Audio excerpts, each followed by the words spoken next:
This is going to be a big update one way or another for Illustrator. But first, AVI is a video format, and now it has a file format, kind of like if I was in Premiere, I've got a little snapshot tool, or After Effects, motion graphics. So I've got video on the timeline, I can get a little snapshot. And usually what I'll get from any type of video is like a TIFF file, a PNG file, and a whole bunch of other Industrial Light and Magic things, which are gigantic. But the TIFF file, is great to get a still.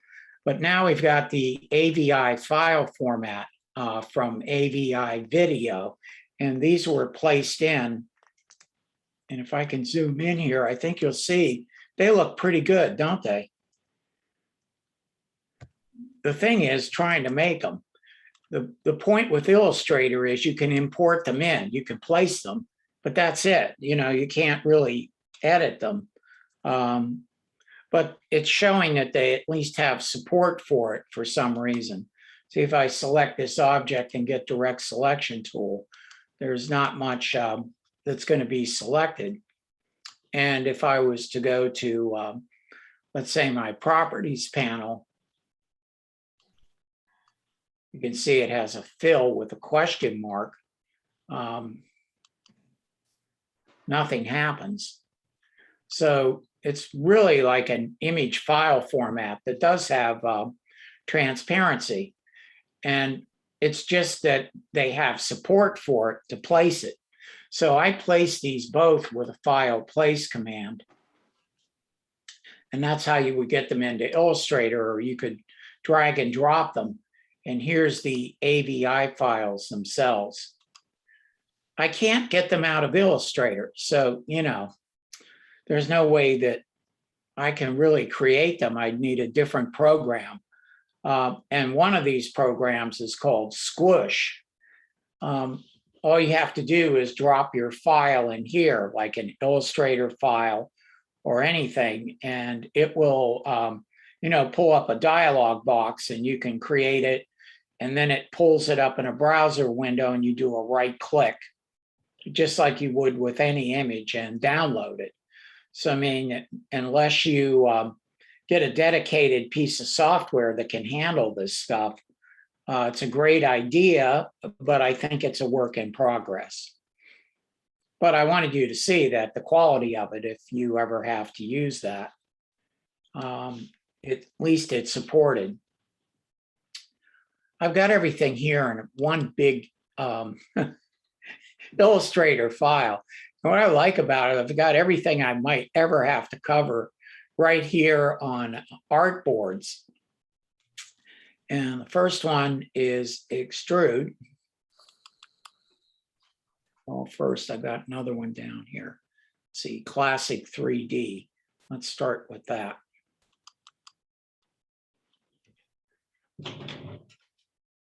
Illustrator now has 3D. This is the Classic 3D. The Classic 3D is not obsolete. In fact, it's still here. So if I was to select this object, which is a rectangle, let me just take a look here.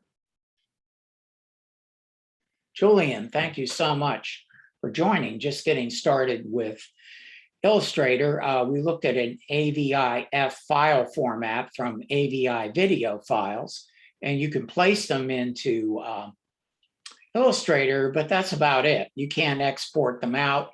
In fact, you probably need an online conversion utility to convert them. I'm not sure. I think there's some other programs. I don't have them. I've tried a few. GIMP, and that was supposed to handle it, but all they could do is what Illustrator does. You couldn't export it out. So I was like, what's the use? Well, it's a work in progress. But the big deal is 3D, and I'm starting right here with the what we have right here. And it looks like I moved a bunch of headers. I don't know how I did that, but here's the Classic 3D. If I go to my Appearance panel, you can see there it is, 3D, Extrude, and Bevel. And it comes up and it has this little widget.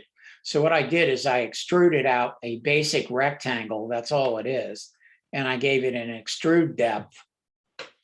And I've got this little widget that's pretty fast, so I can move it around. Another benefit of this, if you're used to it, you can now do this with the 3D option that they have, but you can click Map Artwork here, and see up here you can navigate the sides of the object and map artwork onto it. The artwork, by the way, has to be symbols. So you have to create symbols. So if I wanted to change this, I could. And I could tell it the scale to fit, and I could rotate it. It's kind of like a free transform without the. Sometimes it becomes a little trickier. So if I drag it up here, it doesn't bend over the side or anything. But it is nice and it works. That's great for product designs and things like that. At Dow Jones, I got them one of the page designers an award with this. They had a globe and they wanted to put it, on a like a round, like the globe. So they had a map, and I rotated a half ellipse around to get like an ellipse, and mapped it onto invisible geometry, which was kind of interesting. So you can have invisible geometry. It's a really wonderful, addition that's been in here for quite a while. The thing is, some things it really runs very slowly, but it's good. It has more options. And under there, what you need to understand with this is blend steps. Now, unlike the new 3D option, you have to get down into. It's not hard to get to, but the render times would be big to get it to vectors. So the key to this classic is if you really are keeping things vectors and you really want to have control over how many blend steps so things don't get posterized, then this means that this would be something you might want to look at for what that's worth. But we now have 3D, and I'm going to go to Extrude. And what I have here is text. So you select the text, and there's several ways to get to the 3D extrusion. One, it's in effect. So we need to look at the effect menu, 3D and materials. So up here, you could tell it to extrude it, which means it extrudes out and gives it depth. You can revolve it, which we'll see you could create. Here I've created half of like a vase or a circle, which would give me a round, like ball, kind of like a lathe, you rotate it around. And you can inflate things, which gives you an emboss that we've never ever had inside of Illustrator. So, that's really an interesting concept. Inflate is very similar to extrude, but it inflates it up. I can't wait to show you. It's really interesting. And then rotate means that you could put it on a 3D plane and move it. The difference there is you have perspective within the 3D and materials panel for that. And that perspective is what most 3D programs have. They have the view of a camera, usually a movie camera, and it's a roughly like After Effects. Even if you don't make your own, you get a 50mm film camera.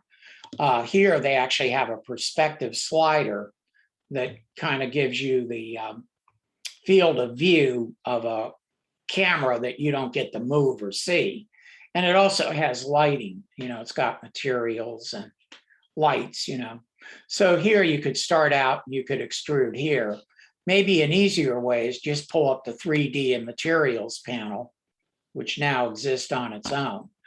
You see that's under the window menu. Also, which doesn't come up online, because this is a beta work in progress, is your appearance panel. So after you apply this, you still have to use the appearance panel if you want to get rid of the 3D or you want to edit it. Actually, editing can be done in the 3D and materials panel directly. Most other things in Illustrator would have to be done in the appearance panel, which hardly gets any respect, but should. So, okay, type is probably what you want. And you've got three options here. You've got the object where you create it and manipulate it, rotate it, that type of thing. Then you've got your materials, so you can put materials on it. And recently they put in graphics. So here you can grab anything you like in Illustrator. You don't even have to convert it into a symbol, and you can drag it right into here and map it onto your 3D objects. 3D has lighting, so you've got basic 3D lighting up here. But after you extrude it out, you can apply the lighting. So first, you would probably come in and extrude the type. Then if you wanted to put materials on it, you would go there, and then you would work with the lighting. And then after you get the lighting set up, we'll take a look at what's called ray trace rendering. In 3D, ray trace rendering, what that means is that light can bend around objects like it does in the real world. Light reflects off objects, and it can make your 3D extrusion look really realistic if that's what you're going for. I think most people want to extrude type, so let's get to it. I'll click extrude. So after I click extrude, there it is. And I've got an extrude depth. After you extrude an object, you're probably going to want to move the object around. Here I have the main selection tool, and you have this little widget. If you click in the middle, and I hope you can see this, you get this little globe. When you see that, you hold down the left mouse and you can drag it, and it responds very quickly. That's usually 3D technobabble rules and things. It's just you positioning the object. I think that's the way to look at it.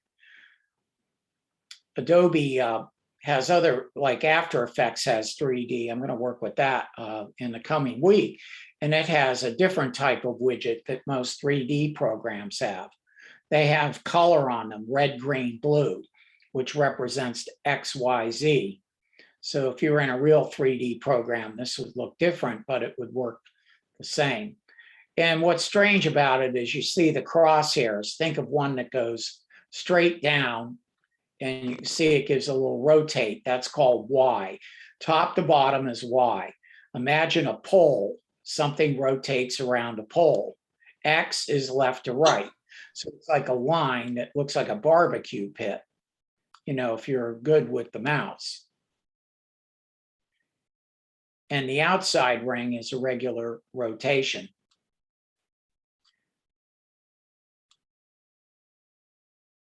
And the middle lets you just get it positioned, which is, I think, what most people will want to use.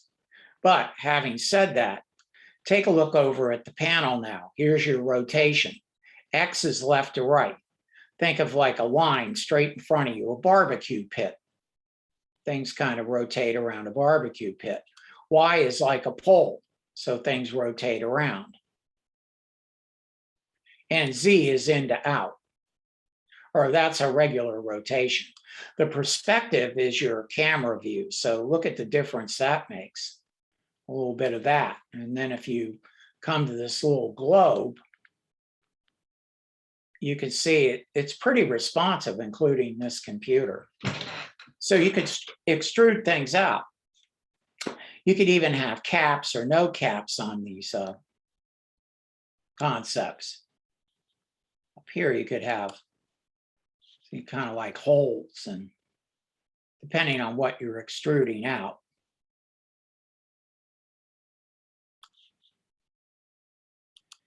And even bevels.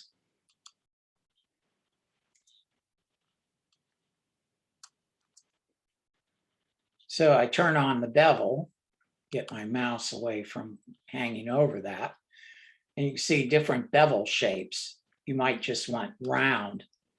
Look at that, isn't that nice? And then you have the width of the bevel.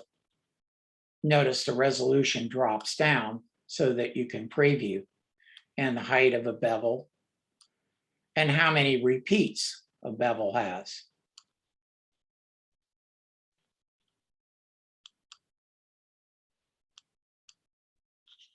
Now it's just having issues with my preview on that. So let's go back to appearance and just select this and delete it.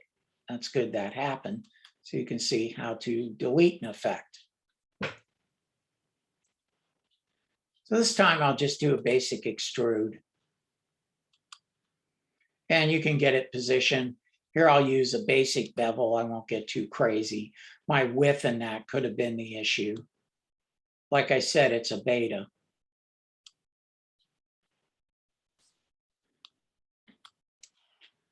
You can start to see these different bevels that you can have.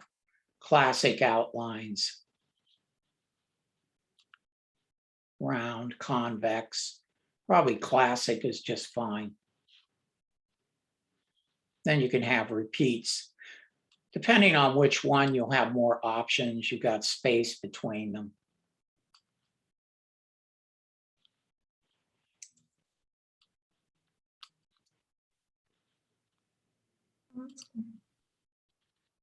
Wish I could get that preview out of there.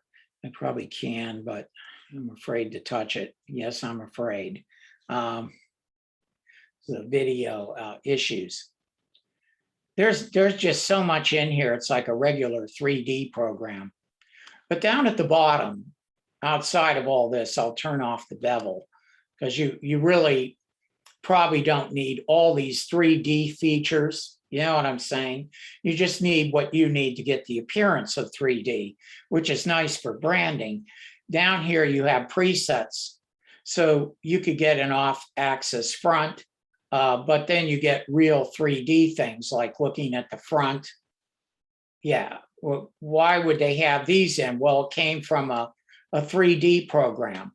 And in 3D programs, you've got to pose things. So you have to look at them from different angles, top, bottom, and usually they have to animate. And that's why they have things like the top. You can, if you work in a 3D program, the best way to animate is like looking from the top. In 3D, it's like a cube. Imagine a big glass cube and you're a giant. You can look into the 3D world from different angles, the tops, the sides, you know, that kind of crazy stuff. Not unnecessarily bad. I mean, if I go to the front, I've still got perspective down here. See, so I wouldn't be afraid to try things because of perspective. But usually like an off-axis front. They've also got isometric views. In other words, just try one of the views to get yourself started. You know, don't be afraid to try something, because you can always come in and get the little globe here and kind of fine tune and position it. We're not worried about becoming 3D artists. I hope Adobe's listening to this. We just want to get the, you know, the power of 3D. But that's what they did. They put this in. So that's extrude. This is a symbol. Yes, you can extrude a symbol. You could do this with the classic too. I've always done this. It's look at that. Isn't that fantastic? You can extrude a symbol.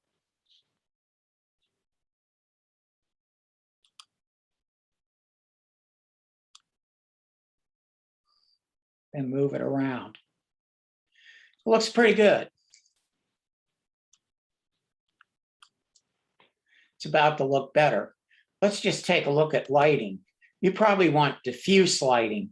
Diffuse lighting is lighting that hits the object and spreads across the object.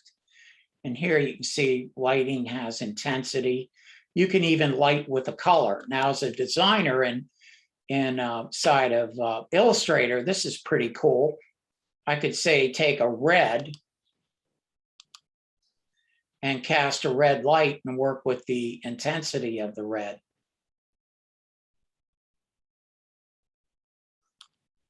Rotation and ambient light, though. I know we're getting started with lighting. Ambient light in 3D is the most important light. If you ever get in a 3D program, what'll happen is somebody will put a spotlight on something, and then it's got a focused, like a cone, and then they have to light the rest of the 3D scene, and they go crazy putting all these different lights up. And I'm like, it's the ambient light, the smallest light. This is the most important light. And especially here, ambient light is the overall lighting of the scene, see? So no matter what you do with any light, please don't forget the ambient light. It'll change your life. And see, this isn't the render. See this little button right over to the right at the top of the 3D and materials, that turns on ray trace rendering. So once that's done, and I got to admit, that's pretty fast, though I should probably knock on plastic. This will look totally different depending on what I'm doing. I'll put this back to just a white light. And see, it's going to work with the ray tracing and try to work with it in real time.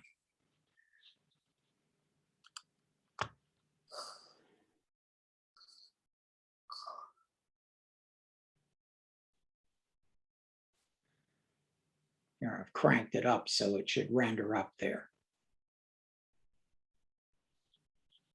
depending on what you want to do. Now, if you click this little drop down next to the ray tracing, you can turn this little icon off. You can render this way too. You don't have to have ray tracing. I want to make that clear. It can look good because remember, we're working with like graphic designers and artists here. We're not trying to create a 3D realistic or whatever world. It's just Adobe gave us all this 3D overhead. In other words, we probably just want to go to the store and get milk. So what did Adobe get us? A Ferrari. Do we really need it? Maybe not, but it's what we have. So here, this is what gets turned on. And you can see if you wanted to, you could render this as a vector.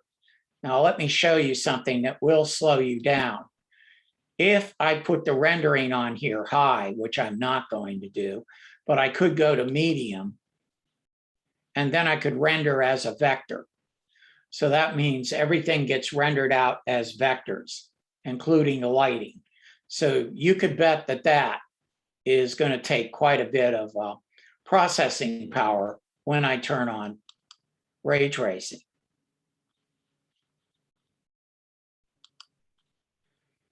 Depending on what you're working with here, it can look unbelievable, but so can the rendering times of the objects. So you can work with this on, but I would prefer when you're starting, probably just turn it off and then turn it on when you're done or when you need to preview.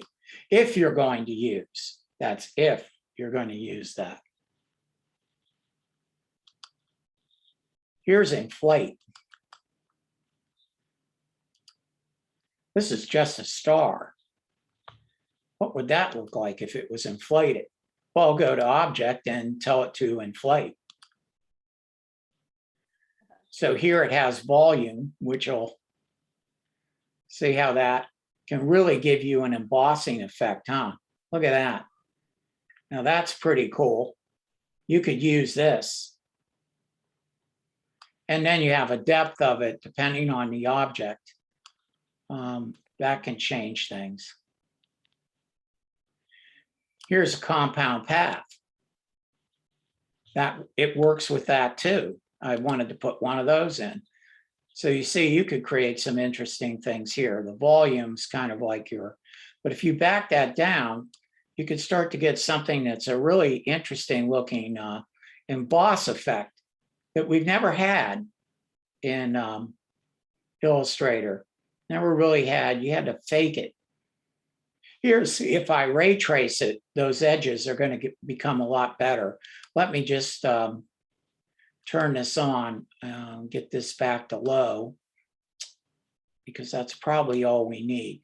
There's also a raster settings there. If you click that, you can determine, the pixel end of things. You see, that looks a lot glossier and, you know, kind of nice.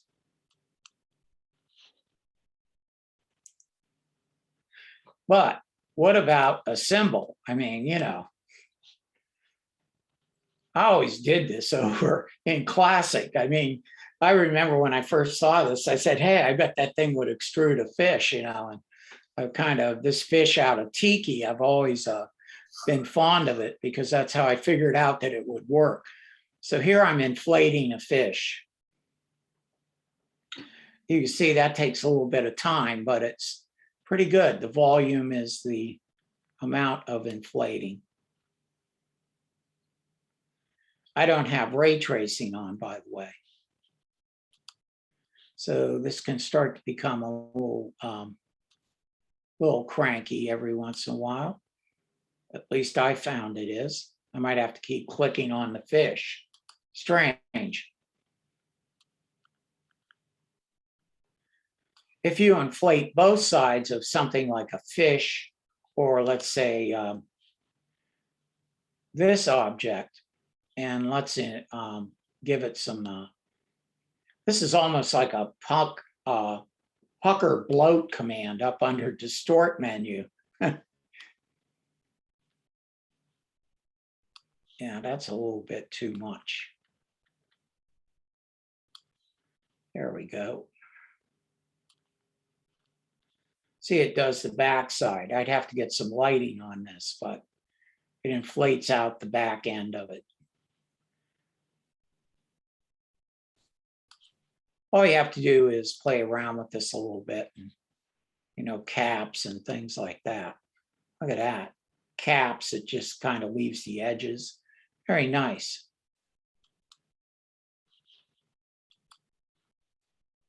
Let's revolve.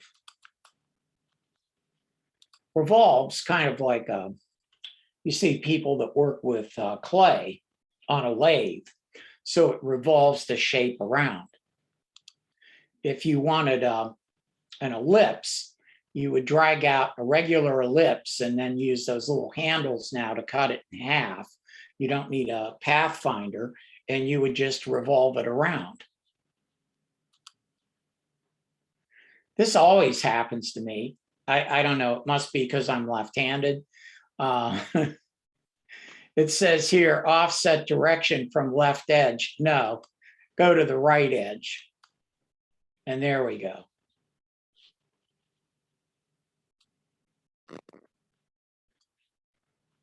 Now there's also an offset. What that does, it creates kind of like a donut hole, if you like that concept. Pretty wild, huh?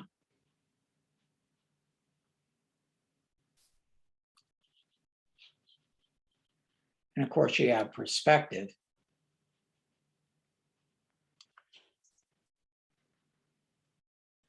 Yeah, it's pretty big at this point because of the shape I had.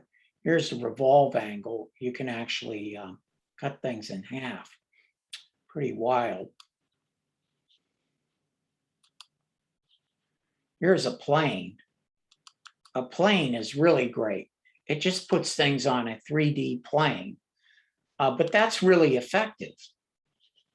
It just puts it in a 3D space for rotation.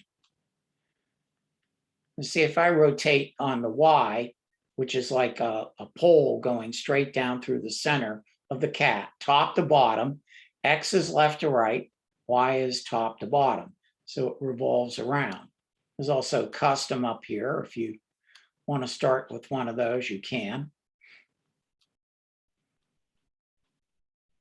So let's say I pose the cat like this. You'd say, well, I could do that with the free distort tool. It has perspective. Yes, it does. But look at this perspective. Look at that. 160 degrees. That right there is a reason to use 3D. Remember, anything in the appearance panel can be saved as a preset. Unfortunately, though, it just lives within this document. So you'd probably want to take this cat and make a separate document that holds all your cool stuff. and just drag it into that or copy and paste it in, and then copy and paste it back out. That's a problem with Adobe systems. Their preferences or presets and things usually live within the document and they're not global. Things like Photoshop Actions, they're global, but things within Illustrator and other programs, InDesign, paragraph styles and that, it's a menace. Sorry about that. Just get a separate document of your cool things and just drag them in there. Same with InDesign. Any presets applied go in with the objects. So then if you've got them saved, you can just drag them into another document until, you know, they get them saved. I mean, you can use Creative Cloud libraries if you like also, up to a certain point. I always like to say that, to a certain point. Can you work with multiple 3D objects? Yes. It's a bit tricky though. Like I said, a work in progress. Really interesting, but so if I drag, select, and just touch these, with the selection tool, you just have to touch things. You don't have to encircle them. And then I could come in here and just extrude them all at once. And I could rotate them, maybe. This has been in and out. You don't really get a preview. So it's almost more work than you'd probably be hammering Command or Control Z quite a bit. Notice down here, I can't even do a lot of the things I want, but I could come down here with sliders, which might make it better to, but look what happens to my dialog box. And then I touch it, I can move the slider, but it turns gray and the objects then, you know, the other ones probably render, but I found this one doesn't. And it kind of is destroyed. So you could select multiple things and get to the point where you can, you know, maybe extrude them, some basic things, but they haven't got that fully implemented yet.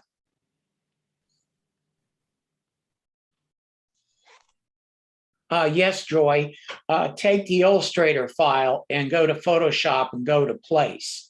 Select the Illustrator file and it'll automatically create a smart object, which is beautiful. So then it'll look like this and you can use free transform and everything on it, filters, effects. Now you're down the rabbit hole. And if you double click the icon for the smart object, it'll open up Illustrator because this 3D file that you place or any file, a Photoshop file inside of a Photoshop file, it embeds it internally within the file. It's kind of like Russian dolls. In fact, you can even select layers and right click and turn them into a smart object. And then when you double click it, you have that separate Photoshop document. And if you're going to use free transform at all on anything, make it a smart object, because if you don't, it will commit the pixels. I can't tell you the heartbreak. Somebody will work and have a great design. They'll have some crazy client come in and take something and say, make it 2 inches by 2 inches. And you scale it down. And then they come in 3 days later and say, make it full size. And all of a sudden you've got this pixelated mess. You know, it's kind of like a juicer where you keep throwing the vegetables through and fruits through the vegetable. But with a smart object, it protects the pixels, so to speak. But that's why this is basically put in what you're observing right there. It's so this can go in and be a smart object. And that opens up all kinds of possibilities. Here's the materials. What I did here is I took a half circle. I'm going into outline mode with Command or Control Y, and that's under the view. Outline mode shows you that this is half a circle. Yes, Joy, it's absolutely necessary for me to be able to have everything be a smart object, since everything I do, most of it's going out of Photoshop. And by the way, if you make a PDF out of Photoshop, that vector information remains vector. Another added benefit. Here's a half circle with these little widget handles that you can divide a regular ellipse up with, and I revolved it around. So you can see everything's about an appearance, by the way. Under the hood, all these things that you do, 3D or not, they're just appearances, and outline mode shows you that. Plus, if you were trying to pose things, you could try to do it here, but this doesn't have what they call the splines.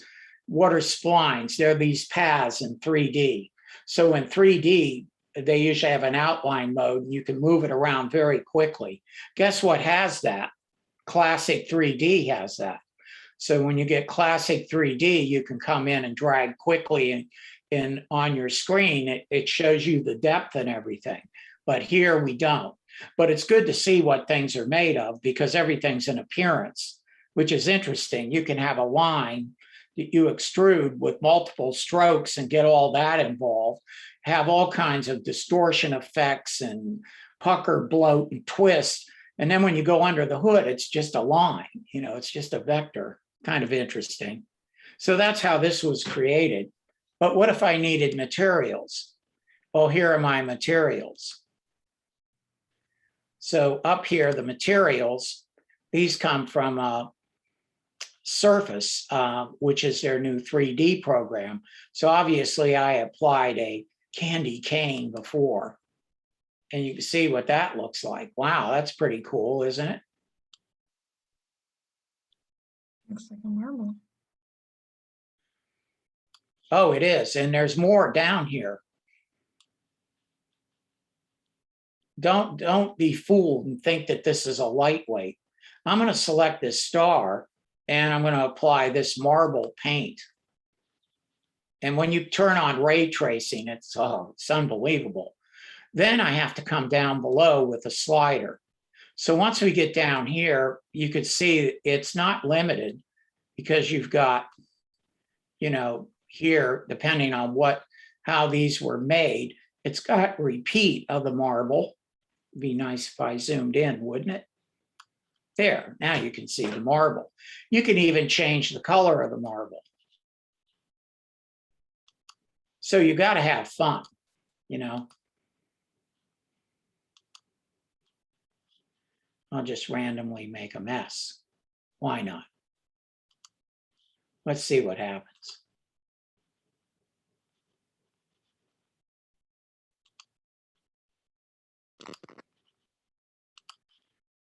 It's almost like a purple. Look at that crazy stuff. So as you go down, oh, there's more. You can have a lot of fun working with this. That'll be really ugly. In fact, that's perfect for my demonstration. Then you have a paint roughness. And as you keep going down, you'll get technobabble terms, but most of them are pretty, the pattern itself, see, can be controlled.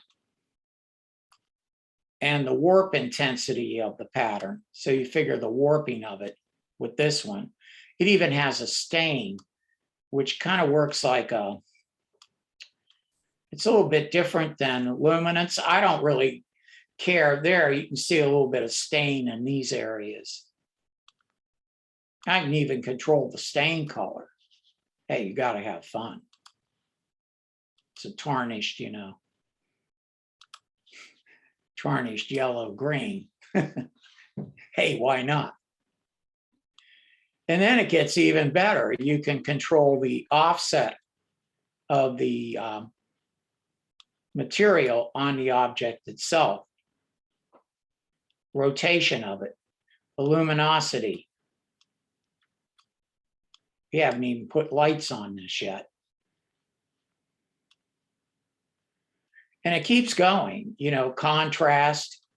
You could bet the hue shift is a big deal. Yeah, it is. Look at that. That one slider right there. That's something that I would really like. So I could take one of these materials, and it can be hundreds of materials, you know, saturation of it.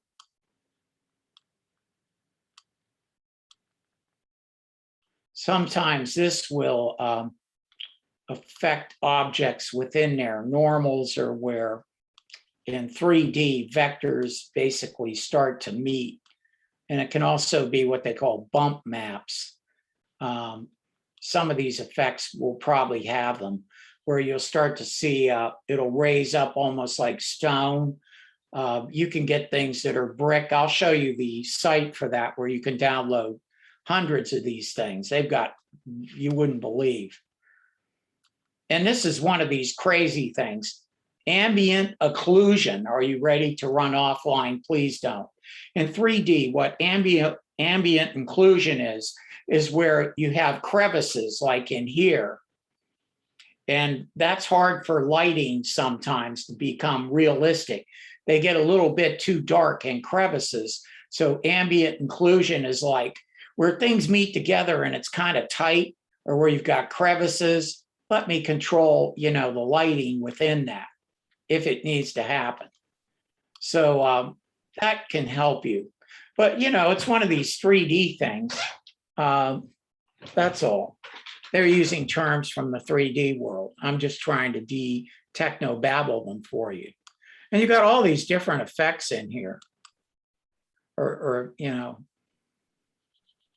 there's a wax paint.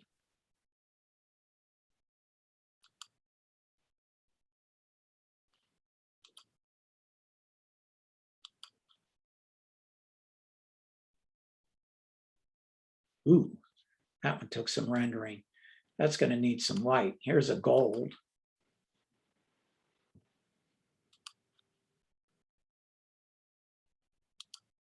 What if you wanted to return this back to normal?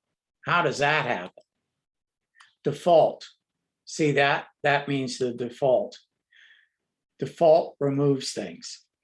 Please don't forget that. Here's custom materials.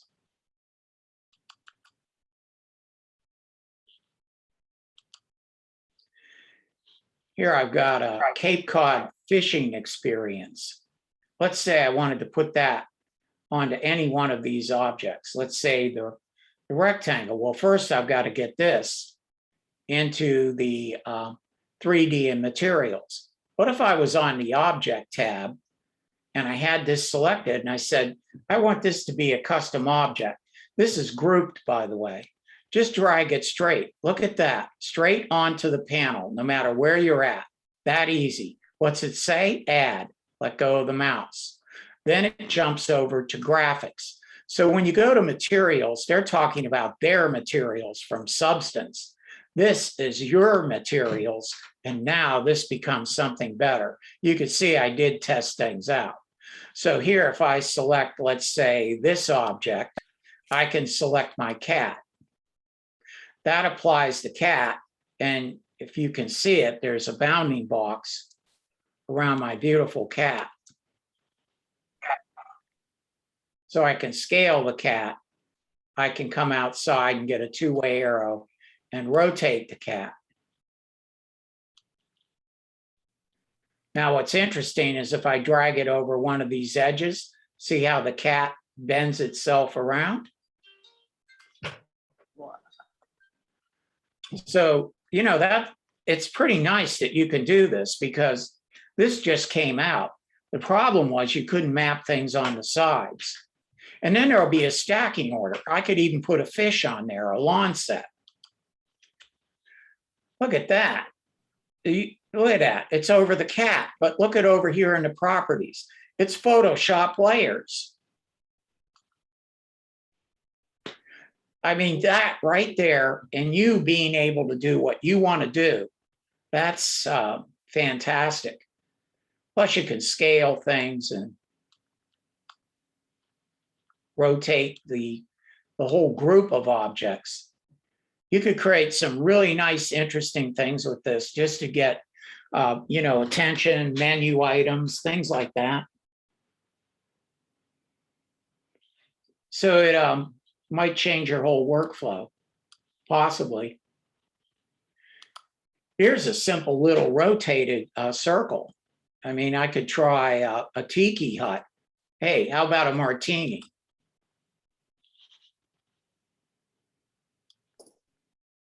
Now, if I click inside and drag it, see how it rotates right around? That's pretty amazing. And then if I turned any lighting on, then that would be interesting. The intensity, the color, position, the rotation. You just have to work with some sliders here. But I think you'll find that you get what you like. Then when you ray trace it up here, then you're going to get something totally different.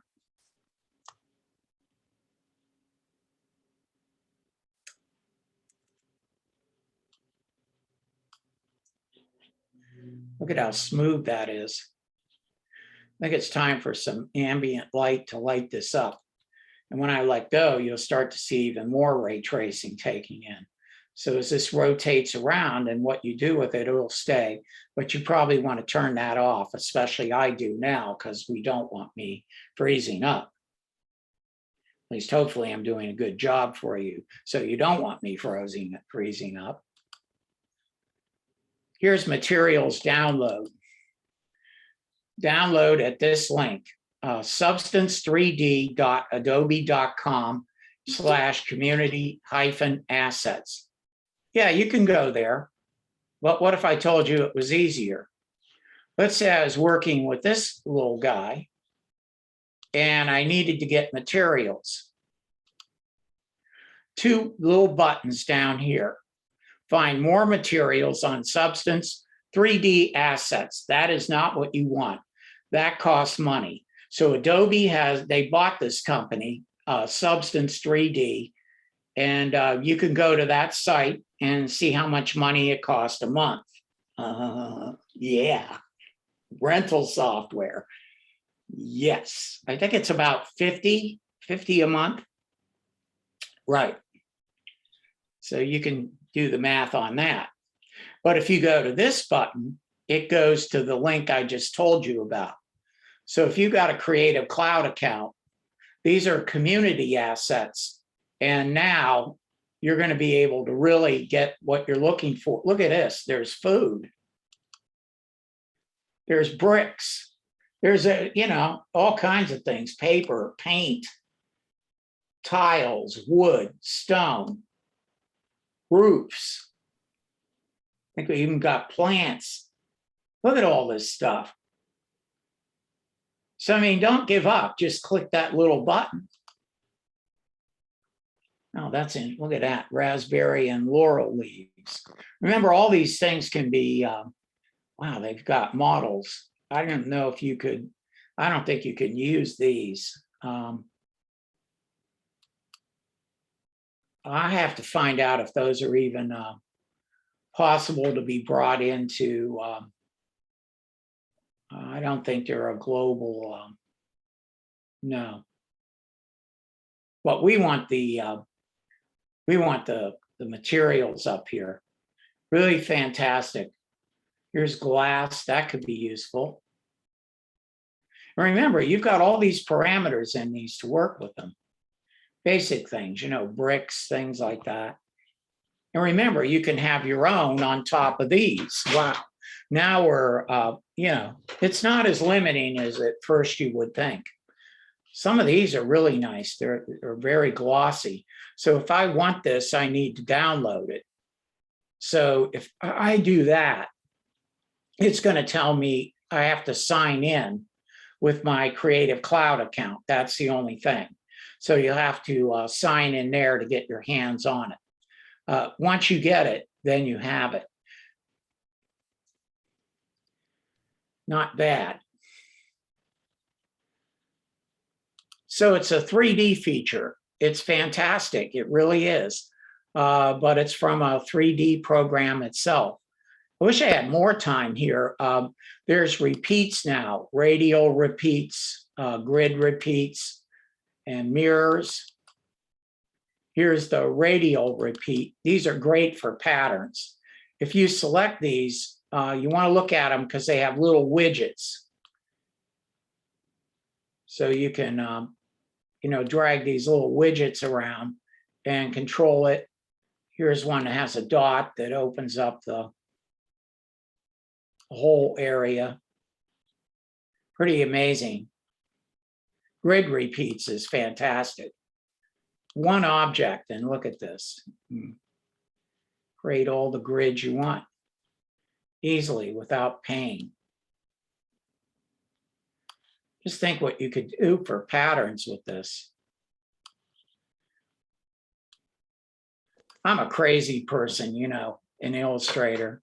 If I select this object, I can go to object and I could go in and basically expand it, which means that these would expand into individual objects. You could use these and then it'll be a group. But just like a group, it doesn't mean you can't then select things and, you know, edit them independently. Anything can be expanded. Just remember that inside of Illustrator itself. And let's see, I got to get to InDesign. But first, this is new. This is Recolor artwork. I know you can use this. If you've used Recolor, and you probably do it in the past or an older version, you get the full version of it, which you can get out of this. But this has some added benefits. Let's say that I selected a lawn set down here, which I should have grouped, which I think is grouped, or I could just drag select like this. I'll group it with Command or Control. That's selected. Here's the Recolor icon for Recolor. Recolor comes up, and it's got some really interesting ways to work here, what they call algorithmically. Somebody said you're an algorithmic artist. You conceive it and do it. Yes, here you can start to flip the colors around. Here you can start to work with saturation. They even have sliders down at the bottom. So, I mean, you want to take a look at this. And even further than that, if you click on colors, you can compress color ranges. I mean, wow. Somebody got this right. Oh, there's all kinds of fantastic things you can do with it. But the thing that I think you're really going to want to do with it is this color theme picker. What this is, it's a marquee tool. So if I take that and circle the colors within this, it applies them to the object. If I circle part of a tiki hut,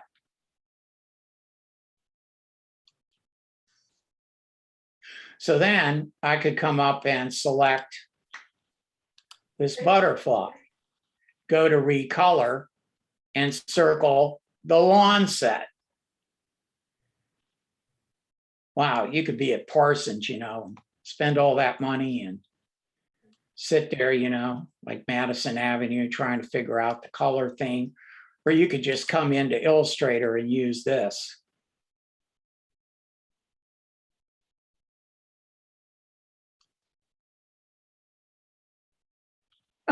Is that nice?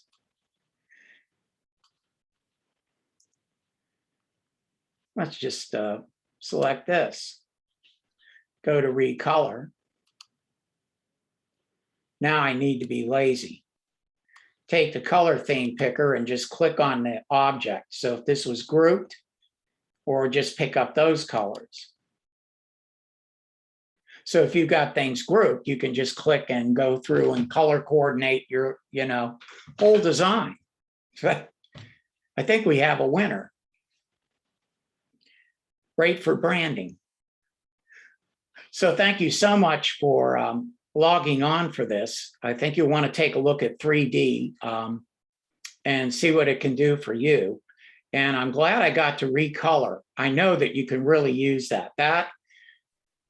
If you want to get to the advanced, that's going to give you the full Recolor. There's nothing wrong with that. I used to live in this, but the more I worked with the small cut down version, it's really wonderful. It's you can even have this open on launch if you want. And then if you want to go to the other one, just come in and take it off. So nothing's written in stone, but the output is fantastic, you know, that I can color coordinate my designs. I'm really getting into pattern making, and these are the kind of things with the grid work and that. And remember, 3D can be used the same way. I think we have a winner. So I'm going to segue out of here and open up InDesign. So those of you that are waiting, this will only take a second.